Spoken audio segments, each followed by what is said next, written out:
కడప జిల్లాలో కడప జిల్లా మాతృభాష దినోత్సవం సందర్భంగా భాషకు సంబంధించి తొలి తెలుగు శాసనము కలమలలో దొరికిందని ఉపరాష్ట్రపతిని పిలిపించి మనం ఉత్సవాలు జరుపుకున్నాం. అంటే తెలుగు భాష చదువుకున్నవాడు ఎవరికైనా కానీ కలమల్ల తొలి శాసనము అనేటువంటి విషయం తెలుసు. కడపనే అనుకుంటారు కానీ ఇంకొకటి అనుకోరు. అదేవిధంగా అంతకుముందు చూస్తే కనుక CUDD AP అని ఉండే పేరును ఆంగ్లేయులు చేసిన పేరును రాజశేఖర రెడ్డి 2005లో KADAPAగా మార్చారు.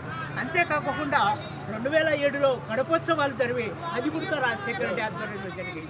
ఇంతకంటే ముందుగా పూర్వం చూస్తే ఈ పట్టణానికి కడప పట్టణానికి దేహళీపురము అనేది.